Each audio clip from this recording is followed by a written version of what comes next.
So, last week I stumbled on an absolutely insane deal for an Xbox 360, and I simply couldn't resist.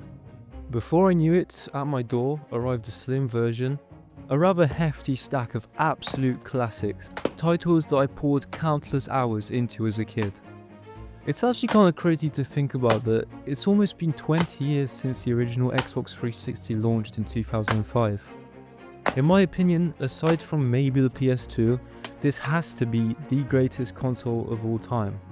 So naturally, the big question on my mind while setting this console up was, how well has this thing actually held up after 2 full decades? I wanted to see if this could be a rather reasonable daily driver in 2026. Oh boy, if you remember this iconic screen, then smash like and let's get into it, gentlemen.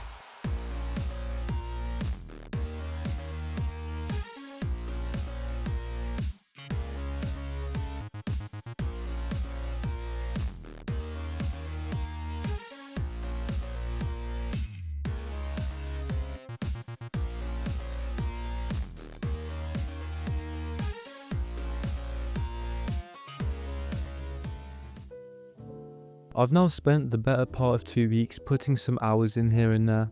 This involved firing up some of my old favourite games, as well as wrestling with some of the issues that I came across. However, I'll talk more on that later. I just wanted to see how this experience feels in relation to today's gaming world. So I managed to score myself a clean 250 gig slim model bundled with a Kinect, and honestly, it has stood up the test of time so well for hardware from 2010. Design wise, these slim versions and the Elites as well, which came out slightly later I believe, they honestly look on par with the designs of the newer consoles today.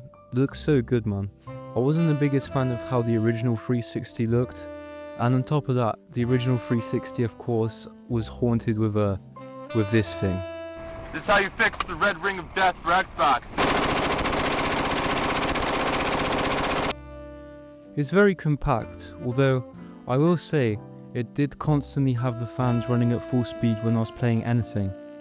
I'm not sure if that's normal, but it was a little bit annoying. I haven't actually opened the thing up to see how it was looking inside, but from the outside it seemed rather clean.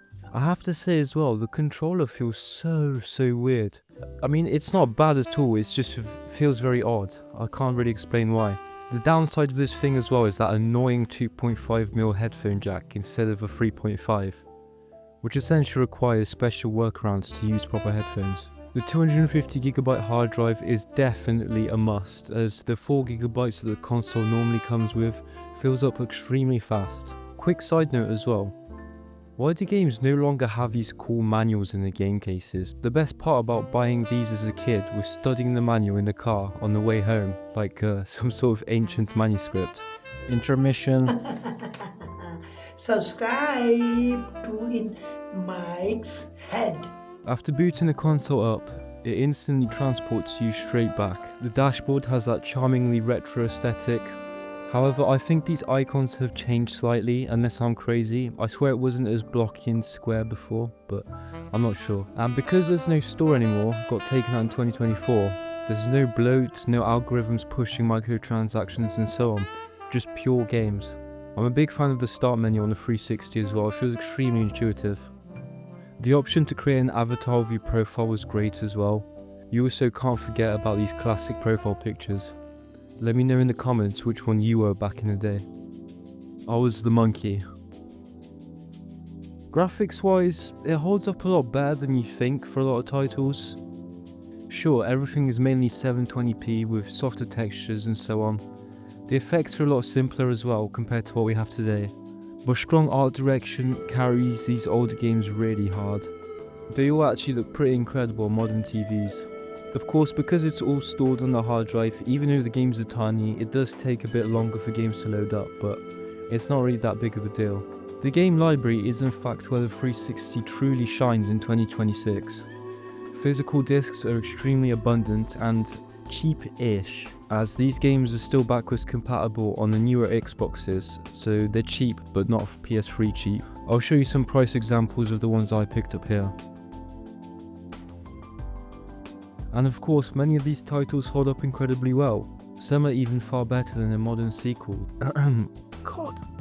I did also get the Kinect sensor bundled with it as well, which was a nice bonus. However, that will be a dedicated video, which will come later, so make sure you subscribe to see that one. Now, online features on the 360 is the biggest caveat really. They're extremely dated for the most part. The 360 market, like I said, did shut down in 2024, so no new digital purchases or DLC on the Xbox itself is able to be processed. But, however, you can still do this on the Xbox app on your phone, and then once you've done that, you can just download it on the console after, which is what I did for some of the COD DLCs here. Xbox Live still supports sign-ins, achievements and so on, so the basic functionality is all there. There are still quite a few games with dedicated and actually functioning multiplayer, and some others are just an absolute hackfest. I mean, come on, whoever does this on Modern Warfare 2 deserves something horrible that I won't get into.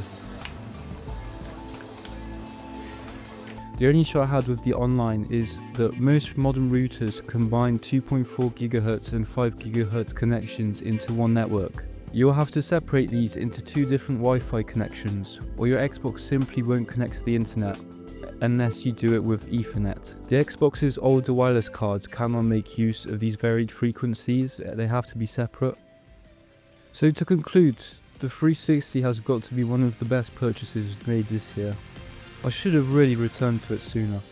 20 years on, it's still one of the best consoles ever made, thanks to an unmatched golden era of games and hardware that just simply works. For the price of a modern AAA title, you can essentially get a console that can be used for hundreds of hours. This thing here helps define online gaming, achievements, and the future of the console experience. In 2026, it remains a fantastic secondary rig to have. Anyway, I'm gonna have to finish this video here so I can get back to playing survival mode on Modern Warfare 3.